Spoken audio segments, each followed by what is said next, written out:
Radio Haïti, Haïti Inter. 1330 AM sur Haïti tout entière. Information, débat, variété, idées. Professionnalisme, créativité. Radio Haïti, 1330 AM. Sur Haïti tout entière.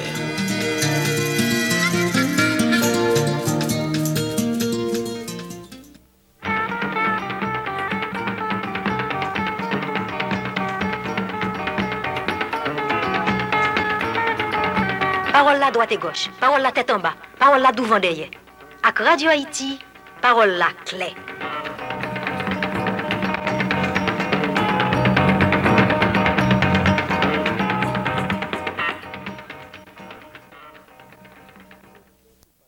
Amis auditeurs, tout partout en Haïti avec à l'étranger, bonsoir. C'est un plaisir pour me rejoindre nous.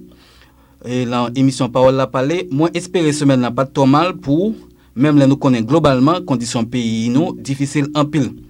Comme moi te dis, c'est émission Parole la Palais qui entre la caillou. N'a pas une petite pause, n'a pas tourné tout à l'heure.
Sans discrimination, prison sans raison. Juge c'est malveillant, cap devant justice pour yo cabine plus riche. Sans mi sorti dans ça, faut que ça finisse. Il fait tout démarche, avocat couper le coucher. Pas que l'argent cache, il fait tout démarche, y'ont-il démasqué?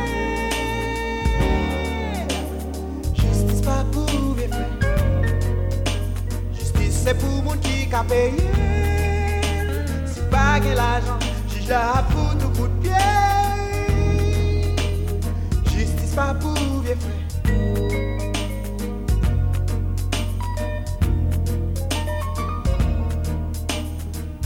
Pas pour bien faire. Justice c'est pour mon qui a payé.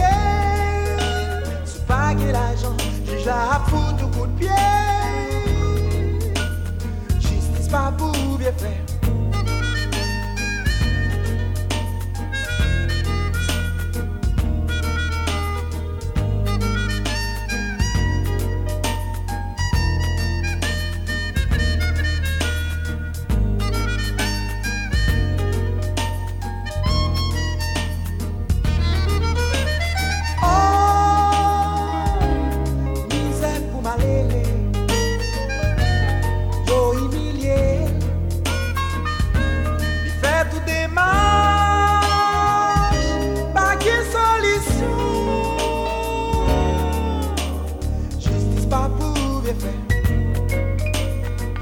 c'est pour mon qui a payé. Si pas que l'argent, juge la pour tout coup de pied. Justice pas pour bien fait.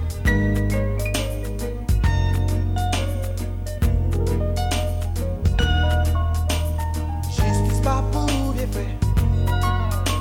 Justice c'est pour mon qui a payé. Si pas que l'argent, juge la pour tout coup de pied. Justice pas pour bien fait.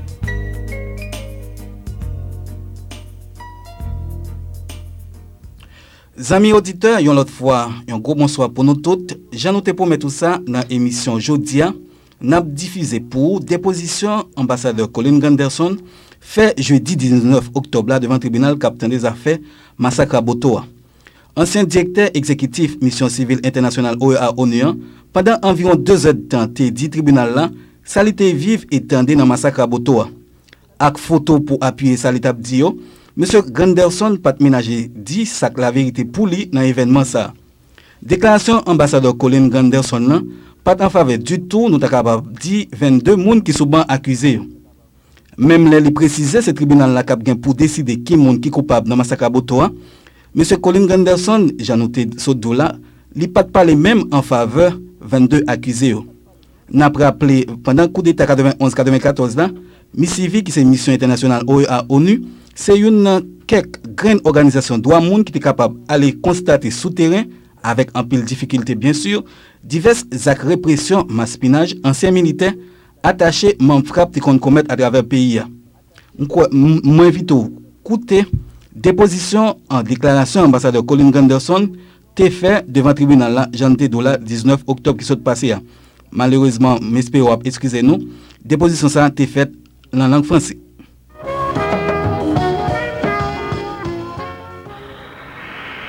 Merci, monsieur le doyen. La MISIVI, à l'époque d'avril 1994, n'avait pas une présence permanente sur le terrain à Gonaïves. Tous les observateurs de la mission se trouvaient à Port-au-Prince. Quand nous avons eu les premières informations de ce qui s'était passé à Raboto le 22 avril, nous avons essayé d'abord de vérifier le bien fondé de ces informations. Et pour le faire, nous avons envoyé sur place des équipes de la mission civile. Faisaient partie de ces équipes des observateurs qui, en 1993, faisaient partie de l'équipe de la mission ici à Gonaïves. Donc, il s'agissait de personnes qui connaissaient Gonaïves, qui connaissaient les acteurs, quand je dis les acteurs, qui connaissaient par exemple les responsables militaires, les responsables également, bien sûr, des religieux, des responsables des organisations populaires, ainsi de suite. Donc des gens qui n'étaient pas tout à fait des étrangers. En plus, c'était des observateurs qui parlaient couramment le créole. La première équipe s'était rendue sur place le 27 et le 28 avril. Elle a fait ce que nos équipes faisons d'habitude, c'est que on essaye d'abord de prendre contact avec les victimes ou avec les proches des victimes pour entendre ce qu'ils ont à dire. Avec ces informations, on essaye bien sûr de trouver également des témoins oculaires. En restant donc dans la ville pendant cette première visite, on a pu prendre le contact avec un certain nombre de témoins. Nous avons pu rencontrer également les responsables militaires sur la place à Gonaïves. Malgré les difficultés, parce que depuis 1994, la mission avait beaucoup de difficultés dans ses contacts avec les militaires, que ce soit au niveau régional ou que ce soit au niveau national, par exemple avec le haut commandement. Malgré cela, nous avons pu donc prendre contact, par exemple, avec le colonel Grozom et également avec le capitaine Castra. Donc nous avons pu avoir, si vous voulez, des informations de part et d'autre. De la part des victimes, de la part des proches des victimes, de la part des témoins, mais également de l'autre côté, si vous voulez, de la barrière, de la part également des militaires. Ce que les militaires nous avaient dit, c'était qu'il y avait eu une attaque contre l'avant-poste. Et donc, ils avaient riposté à cette attaque. Alors, nous sommes allés voir, bien sûr, l'avant-poste pour essayer de nous faire une idée. Est-ce qu'il y a eu une attaque? Et nous avons été frappés par le fait que d'abord, s'il y a eu attaque, il n'y avait pas d'impact de balles. Deuxième chose, nous avons été frappés également par le fait que ce n'était pas la première fois que les militaires nous avaient dit qu'ils étaient en train de répondre à une attaque d'un groupe subversif. On l'avait déjà entendu par exemple dans le département du Sud, où les militaires avaient dit qu'il y avait un groupe subversif qui avait attaqué des gens, qui avait attaqué les militaires dans la zone de Chantal et le prêtre. La zone de Chantal, le prêtre, n'est-ce pas, à la fin du mois de février 1994, dans le département du Sud. Nous avons entendu également la même chose quand, par exemple, à Port-au-Prince, 4 personnes, dont M. Jacques Dorsian, qui deviendrait par la suite le ministre des Travaux publics, il a été arrêté pour apparemment des contacts subversifs et parce qu'il avait des armes. On avait entendu la même chose également en ce qui concerne le Boigne, où il y avait eu une attaque en règle avec des victimes dans la zone de Boigne, Petit Bouc de Boigne, Bois Caïman, ainsi de suite. Et on l'avait entendu ailleurs. Donc, ce qui, comme je dis, était frappant pour nous, était le fait que chaque fois que la mission avait fait des enquêtes sur place, on n'a jamais pu justement trouver des informations pour supporter, pour étayer la version donnée par les militaires. De l'autre côté, donc, il y avait les informations que nous avons pu avoir de la part des victimes, les proches des victimes, des témoins, et également d'autres personnalités et d'autres personnes de la ville de Gonaïves. Pour nous, ce qui était également très important, quand je parle de ces informations, c'était la déclaration qui a été faite par Monseigneur Constant, qui était très critique à l'égard, n'est-ce pas, de ce qui s'était passé à Gonaïves le 22 avril, avec la mort d'hommes et de femmes, la mort des personnes innocentes, des pêcheurs par exemple, de commerçants, ainsi de suite. Je crois que tout cela est très important. Donc, la Missivie, à travers cette première visite, à travers d'autres visites que nous avons pu faire plus tard, je crois qu'en tout, nous avons fait 8 visites à Gonaïves pendant près de, je dirais, 2 ou 3 mois, pour essayer de nous faire une idée de ce qui s'était passé. Nous avons appris que le 18 avril, il y avait eu un premier incident. Et d'après les informations, c'était un coup monté. On avait posé des barricades enflammées, mais ces barricades n'ont pas été posées par les personnes qui les posent habituellement, c'est-à-dire par les membres des organisations populaires ou les membres des organisations de quartier. D'après les informations, ceci a été posé par des attachés et par des membres des forces paramilitaires. Une fois donc posée cette barricade, il y a eu la riposte des militaires. Il y a eu donc une descente sur place avec ce qui arrivait très souvent, bastonnades, arrestations illégales, crasés, brisés, caillis, mounios, ainsi de suite.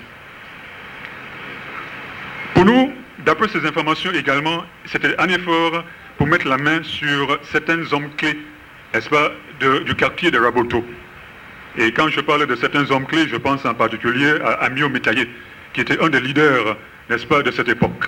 Quelqu'un qui d'ailleurs la mission connaissait très bien, parce que nous savons qu'à plusieurs reprises, en 93 et également en 94, les militaires avaient essayé de mettre la main sur M. Métaillé. Parfois pour le faire, comme ils faisaient ailleurs, ils mettaient la main sur le père, ou sur le frère, ou sur la sœur, pour essayer d'appâter ou de faire sortir, n'est-ce pas, la personne qui voulait arrêter. Les choses, apparemment, s'étaient passées de cette façon-ci, ici, à Raboto. Donc, comme je dis, premier incident, le 18. Ben, ils n'ont pas pu mettre la main sur Moussa Métaillé et sur d'autres leaders qu'apparemment ils étaient en train de rechercher. Donc, les militaires, comme souvent, n'est-ce pas, ils tirent les leçons de leurs expériences. Ils savaient très bien que quand il y avait des descentes à Raboto, parce que le 18 n'était pas la première descente, ils savaient très bien que les gens de Raboto pour s'enfuir, pour se sauver, n'est-ce pas, ils se mettaient très souvent dans les bateaux qui se trouvaient sur les rivages qui étaient proches. Il y avait même une expression dont ils se servaient que la mer et les bateaux, c'était l'ambassade, n'est-ce pas, des gens du quartier. Quand les militaires venaient, alors ils prenaient refuge dans les bateaux et les militaires ne pouvaient pas mettre la main dessus. En reconstituant les informations donc du 22, il était clair que les militaires avaient bien organisé leurs affaires. Pas simplement qu'ils avaient bouclé, ils avaient mis des hommes autour du quartier, mais ils avaient également des hommes sur les rivages et dans des bateaux. Donc quand l'attaque a commencé de bonne heure le matin, d'après nos informations vers les 5 heures du matin, les personnes qui ont essayé de s'enfuir vers le rivage sont tombées sur des militaires qui étaient postés là, n'est-ce pas, pour les avoir. On a tiré sur ces personnes, donc certaines personnes ont été tuées. D'autres ont pu gagner des bateaux. On a tiré sur les bateaux. Certaines personnes, d'après nos informations, dans les bateaux, ont été tuées. Mais comme il arrive souvent, et je suppose les vendredis à cette époque, il y avait des marchands qui venaient d'ailleurs. Il y avait des marchands, par exemple, de charbon, si je ne me trompe pas, qui venaient de Bombardopolis. Le matin de bonne heure, il y a les pêcheurs également qui font leur métier et qui se déplacent, n'est-ce pas, pour aller à la pêche ou pour revenir avec ce qu'ils ont pu donc attraper. Donc parmi les personnes qui ont été tuées, il y avait des gens qui habitaient la zone, qui ont essayé de s'échapper, mais il y avait également d'autres personnes, d'après nos informations, qui sont venues d'ailleurs. Ce qui était également, je crois, très important, était le fait que on a tiré sur les gens, on en a tué. La mission n'a jamais été à même de dire avec certitude combien de personnes ont été tuées, mais il était clair qu'il y avait quand même un nombre assez grand. Il y avait également le fait que le 22 également, on a arrêté des gens, on a saccagé des maisons, on a maltraité, on a humilié des hommes, des femmes et des enfants. La MCV, en faisant son enquête, elle a bien écouté les informations, mais ce n'est pas notre habitude de simplement écouter et de répercuter ces informations. On essaie, n'est-ce pas, de trouver le bien fondé de ce qu'on nous dit. Alors, on nous avait dit qu'il y avait des cadavres qui ont été enterrés sur les rivages. Alors, on a demandé, est-ce qu'il y avait des personnes qui pouvaient nous montrer, n'est-ce pas, où se trouvaient ces cadavres qui ont été enterrés. On nous a dit également qu'il y a des personnes dans les bateaux, quand on avait tiré sur ces personnes, les corps sont tombés à la mer, il y en a certains corps qui ont été bien sûr emportés, d'autres qui ont été ramenés au rivage, et que les militaires ont empêché les membres des familles, n'est-ce pas, d'aller prendre ces corps pour les donner des funérailles, n'est-ce pas, comme les funérailles qui sont si importantes en Haïti, n'est-ce pas, quand quelqu'un meurt. Donc, des cadavres qui ont été mis en terre, n'est-ce pas, à la sauvette, n'est-ce pas, en dehors de la présence des membres de la famille. Comme je dis, pour nous, c'est très important de vérifier le bien fondé de ce qu'on nous dit. Alors, on a demandé d'aller sur place afin de pouvoir voir, n'est-ce pas, de nos yeux, ce dont on nous parlait. Et oui, nous avons trouvé, par exemple, et comme je dis, c'était déjà quelques jours plus tard, le 27, on a trouvé un cadavre. J'ai ici des photos, monsieur le doyen, je ne sais pas si je peux vous donner cela, n'est-ce pas? Ce sont des photos qui ont été prises par la MCV, n'est-ce pas, lors de ses visites, justement, à Raboto. Ici, par exemple, vous avez la photo d'un des cadavres qui se trouvait sur le rivage, n'est-ce pas? Je laisse aux experts de vous dire de quoi il s'agit, mais l'homme est mort. Ça, c'est clair. Nous avons également des photos des maisons qui ont été saccagées, n'est-ce pas, lors de cette descente, n'est-ce pas? Je vais vous laisser ces informations. On nous avait dit également, comme je dis, qu'il y avait des corps, des cadavres qui ont été enterrés sur le rivage. Et on nous avait expliqué que certains de ces cadavres, pour les sortir de la mer, on avait mis des cordes dessus pour les tirer vers le rivage et puis pour les mettre en terre. Ici, vous avez deux photos, n'est-ce pas, de ce fossé où on a trouvé un cadavre avec la corde qui sort, n'est-ce pas, du trou. Ah donc, pour nous, comme je dis, et je répète, vérifier le bien fondé des informations qu'on nous donne, c'est extrêmement important. Et pour plusieurs raisons. Parce que nous avons toujours dit que nous sommes des civils, nous sommes des observateurs des droits de l'homme. Pour être crédible, si on dit quelque chose publiquement, il faut que nous ayons les informations pour ne pas nous tromper. Nous sommes humains, on peut se tromper, n'est-ce pas? Mais nous faisons un effort énorme, n'est-ce pas, pour, comme je dis, vérifier le bien fondé des informations. Il est clair, d'après ces photos, il est clair, d'après ce qu'on a vu, qu'il y a eu mort d'hommes. Comme je dis, nous ne sommes pas à même de vous dire combien de personnes ont été tuées. Dans nos informations, nous, qui ont été rendues publiques, nous avons dit qu'il devait y avoir au moins 8 à 10 personnes qui ont été tuées. Je crois que, n'est-ce pas, c'est au ministère public, bien sûr, de vous donner davantage d'informations, parce que nous sommes des droits de l'homme, n'est-ce pas? On fait une enquête droits de l'homme, on ne fait pas une enquête policière. Mais je crois que ce qui est également très important pour nous, c'était que nous avons rendu public ces informations. Nous avons sorti un communiqué de presse. Comme d'habitude, on ne sort pas un communiqué de presse tout de suite, parce que au commencement du travail de la mission, ce que nous essayions de faire, c'était que quand on avait des informations très graves sur des abus des droits de l'homme, et comme vous savez, n'est-ce pas, le mandat de la MCV était extrêmement simple. De veiller à ce que les droits de l'homme qui sont inscrits dans la Constitution haïtienne soient respectés par les autorités. De veiller à ce que les traités internationaux qui portent sur les droits de l'homme, ratifiés par Haïti, soient respectés par les autorités haïtiennes. Et on nous a demandé spécialement de faire attention aux droits à la vie, aux droits à l'intégrité physique, aux libertés fondamentales, liberté, n'est-ce pas, d'association, liberté d'expression, ainsi de suite. Nous savions par le passé, par exemple en 1993, quand la MCV était sur place à Gonaïve, que chaque fois que du côté des organisations populaires qui étaient perçues comme étant proches, n'est-ce pas, du gouvernement constitutionnel et du président de l'époque, M. Aristide, les militaires intervenaient. Et ce qui était frappant, c'était que Gonaïve était le seul endroit pour nous de la MCV avait commencé à travailler le 11 février, je ne vais pas me tromper de quelques heures, mais le 11 février 1993, nous avions, n'est-ce pas, une présence dans tous les 9 départements du pays. À une certaine époque, en 1993, nous avions 13 bureaux dans le pays. Gonaïve était le seul endroit où les organisations populaires avaient le courage et l'organisation de faire des manifestations publiques. On ne le faisait pas à Cap-Haïtien. On ne le faisait pas à Jérémie. N'est-ce pas? On ne le faisait pas non plus à Port-au-Prince. Ici à Gonaïve, on le faisait.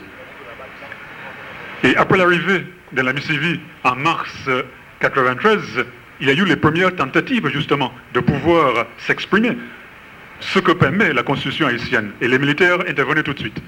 Ils écrasaient ça tout de suite. Souvent, n'est-ce pas, on informait au préalable, les organisations nous informaient qu'ils avaient l'intention d'aller, n'est-ce pas, faire une manifestation. On était sur place et les militaires venaient devant nous et ils frappaient les gens. Frappaient les gens. Ils les ramassaient. C'était pour dire que la MCV, n'est-ce pas, vous ne comptez pas, vous êtes là, mais vous ne servez à rien. Bon, nous étions des observateurs des droits de l'homme, n'est-ce pas, des civils. Et avec ces informations qu'on était en train de collecter partout dans le pays, on transmettait ces informations, n'est-ce pas, à tous les niveaux des autorités militaires. Quand il y avait un problème, par exemple, qui se posait ici à Gonaïve, par exemple, quelqu'un a été arrêté de façon illégale ou arbitraire, comme il se passait très souvent à cette époque, on allait voir les responsables pour dire, écoutez, vous avez telle personne qui se trouve en détention, n'est-ce pas? Il n'y a pas de raison pour cela. Ou vous n'avez pas respecté, n'est-ce pas, ce que demande la Constitution, sur les règles, par exemple, des 48 heures, on faisait des représentations pour le faire relâcher. Quand les personnes étaient battues, et les bastonnades étaient de règles, les tortures étaient de règles, le jack, des choses comme ça, On faisait la même chose, on allait voir les responsables pour dire voici ce que vous avez fait à telle personne. N'est-ce pas? Cela est inacceptable, c'est contre la Constitution, c'est contre la règle, c'est contre les traités internationaux. Il ne faut pas traiter les hommes comme ça. Quand c'était très grave, n'est-ce pas, on commençait au niveau bien sûr des responsables, n'est-ce pas, des gardes. Puis on montait l'échelon, et quand vraiment il y avait quelque chose d'une gravité énorme, nous allions voir le haut commandement, n'est-ce pas, des forces armées d'Haïti. Moi-même, en tant que chef de mission, j'ai fixé des rendez-vous avec le haut commandement, n'est-ce pas, des forces armées d'Haïti. J'allais les voir et je leur donnais ces informations, oralement et également à travers des aides-mémoires très détaillées de ce qui se passait. Parce que nous disions, monsieur le commandant en chef, vos hommes sont en train, n'est-ce pas, d'enfreindre la loi. N'est-ce pas? Vos hommes sont en train de battre des gens. Vos hommes sont en train de torturer des gens, de maltraiter des gens. Vos hommes sont en train d'arrêter des gens, n'est-ce pas, de façon illégale et arbitraire. Vos hommes sont en train de tuer des personnes. Parce qu'il y avait des exécutions sommaires. Il y avait des personnes qui avaient disparu également. On portait ces informations. Et on demandait justement à ceux qu'ils prennent les mesures, n'est-ce pas, pour empêcher que ces choses arrivent. On leur demandait également de nous dire, n'est-ce pas, quelles mesures ils allaient prendre. Est-ce qu'ils allaient par exemple prendre des mesures disciplinaires contre telle personne, tel soldat, tel policier, ainsi de suite, sur lesquels on avait donné des informations. Et la réponse des militaires était très simple. Ils se servaient d'une expression française que l'armée c'était la grande muette. N'est-ce pas? La grande muette. L'armée ne disait pas, n'est-ce pas, ce qu'elle faisait. Nous savons par exemple à Bombardopolis, le 29 mars, après le 29 mars 1993, il y avait eu des manifestations parce que c'était l'anniversaire de l'adoption de la Constitution de 87. Et dans toute la zone, n'est-ce pas, des centres des militaires, crasés, brisés, Maspinen, tout bagaille, ainsi de suite. Alors, on avait passé ces informations, et puis on nous a dit, nous allons faire quelque chose. Bon, ce que nous savons dans ce cas, il n'y a pas eu beaucoup de cas comme ça, c'était qu'un des responsables de la zone a été transféré. Mais nous avons toujours dit aux militaires, si vous transférez les hommes qui sont responsables des mauvais traitements, vous ne faites que porter le problème d'ici pour le mettre ailleurs. N'est-ce pas? Si vous ne faites pas un exemple de ces responsables, on va continuer à le faire, ce qui a été le cas. Donc je reviens à Raboto, comme je dis, donc nous avons essayé de faire ce que nous avons pu. Comme je dis, nous avons pris contact avec les responsables militaires et une chose fort intéressante, lors de notre rencontre, ce jour en particulier, la date exacte, je ne me souviens pas, c'est peut-être le 28 ou le 29 avril, je ne me souviens plus. Lors de cette visite, le colonel Valmont, qui faisait partie du haut commandement, n'est-ce pas, des forces armées d'Haïti, il était de passage ici à Gonaïve. Et quand il est monté dans la caserne, il a vu la Missivi en train de parler avec le colonel Groshomme, il a fait sortir le colonel Groshomme. Et le colonel Groshomme est revenu dans la pièce un peu plus tard pour nous dire qu'il ne pouvait pas continuer l'interview, n'est-ce pas, les informations qu'il donnait à la Missivi. On a demandé pourquoi. Il n'a pas répondu, mais enfin il était clair qu'il y avait un lien entre la visite du colonel Valmont et le refus soudain de M. Groshomme de poursuivre la conversation avec la Missivi. On n'a pas été étonnés, parce que nous savions que en octobre 1993, quelques jours après l'assassinat du ministre de la Justice, Guy Malary, la décision a été prise d'évacuer les membres de la mission, n'est-ce pas, pour des raisons sécuritaires. Et quand la mission était rentrée en Haïti en janvier 1994, les militaires ont refusé d'accepter, n'est-ce pas, que nous devions être sur place. Alors, ils avaient passé des ordres partout qu'il ne fallait pas accepter des contacts avec les membres de la Missivi. Par exemple, dans beaucoup de villes où par le passé, on pouvait visiter par exemple les centres de détention, n'est-ce pas, on nous défendait, n'est-ce pas, de voir les personnes qui se trouvaient en détention. On avait des ordres, n'est-ce pas, et on suivait les ordres.